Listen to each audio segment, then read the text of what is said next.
بسم اللہ الرحمن الرحیم۔ السلام علیکم۔ ڈیلی ویدر اپڈیٹ کے ساتھ میں سعید خان امید کرتا ہوں کہ آپ لوگ سب بھی خیریت سے ہوں گے۔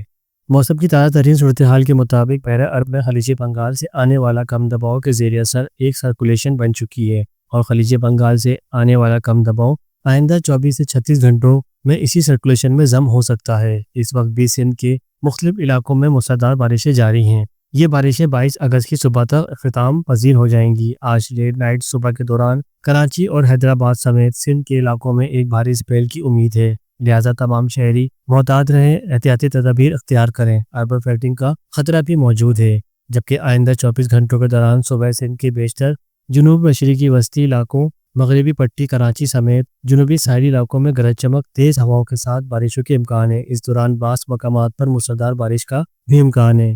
کراچی، حیدرآباد، میرپور خاص، تھرپارکر، نوابشاہ، دادو، مورو، بدین، سیون شریف، سکر اور لاڑکانہ ڈویژن اور کھیتر کے پہاڑی سلسلوں پر مونسون کی مزید بارشوں کا امکان ہے۔ تیز اور موسلادھار بارشوں کے باعث نشیبی علاقے زیر آب آ سکتے ہیں۔ پنجاب، خیبر پختونخوا، کشمیر، گلگت بلتستان، شمال مشرقی بلوچستان میں 23 تا 26 مونسون کی مزید موسلادھار بارش ہونے کا امکان ہے۔ سندھ میں 26 سے ایک اور ہوا کا کم دباؤ داخل ہونے کی امید ہے، جس کے حوالے سے رپورٹ دیتا رہوں گا انشاءاللہ۔ بے شک اللہ بہتر جانتا ہے۔ ایسے ہی پل پل اپڈیٹ رہنے کے لیے آپ ہمارے ساتھ جڑے رہیں۔